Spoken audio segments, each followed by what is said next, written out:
Not one of them asked me how I was doing with it. Not one of them brought it up. It was as though the conversation had never happened.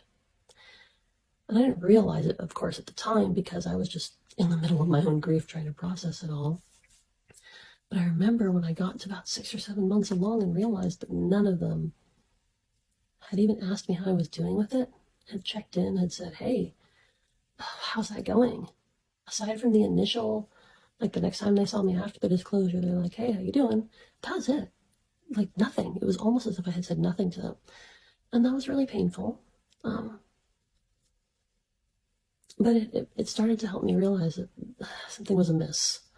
And I started to recognize that my mom and my dad, but my mom especially, that I was acting more in a role of her counselor than anything else. She would bring me issues, and it really had been going on for a lot of years, but I started to notice it. And I think it's because I was in a place where I had people who were acting in that capacity for me.